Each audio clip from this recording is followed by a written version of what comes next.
এখন বাজে রাত 10টা আর আমরা সবাই মিলে চলে এসেছি মাকে সাজাবো বলে।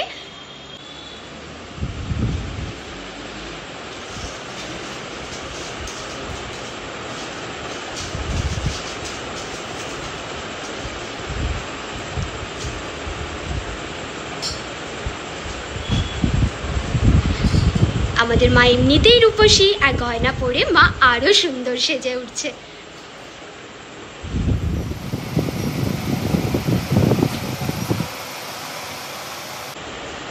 আগে টিকলিটা পরিয়ে নিতি গদাই, টায়রা টিকলিটা ওই তো মেজদি ভাইয়ের হাতে। হ্যাঁ, টিপটা পরিয়ে নে, তারপরে মুকুটটা দিস। আমরা প্রত্যেক মেয়েরাই গয়না প্রেমী, আর মাও হয়তো গয়না পরেও খুব খুশি হচ্ছে। এই জন্য মাকে কি মিষ্টি লাগছে দেখতে। মায়ের টায়রা পরানো হয়ে গেছে, এবার পরানো হচ্ছে নাকের নলদ। না না, কি সুন্দর লাগছে তো। কোথায় কি কানের ওই ওপরটাই পড়া। হ্যাঁ, ওখানে পড়ে না। না না, আছে ওই একদম ইয়েটার পাশে। হ্যাঁ হ্যাঁ, একদম ওই যে ইয়েটা দিয়েছিস নাকের নোলকের ইয়ে টানাটা যেখান দিয়েছিস ওখান থেকে ঝুলিয়ে দে। হ্যাঁ হ্যাঁ হ্যাঁ, ওপর থেকে একদম টায়রাটা যেখানে ঝুলছে, হ্যাঁ টানাটা যেখান থেকে ওর পাশ থেকে ঝুলিয়ে দে।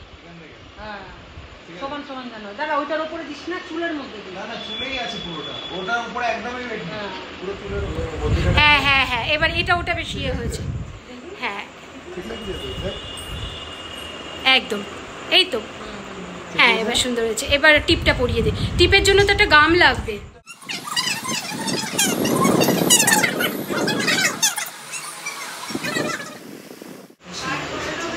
টিপ পরানো হয়ে গেছে, এই তো সব পরে নিয়েছে। দেখ কি সুন্দর লাগছে। মুকুটটা পরবে এবার। হ্যাঁ ওটা ইয়েগুলো কাভারগুলো। হাতাটা পাওয়া গেছে, ছোট হাতে আসি গয়না পরে কেমন লাগছে।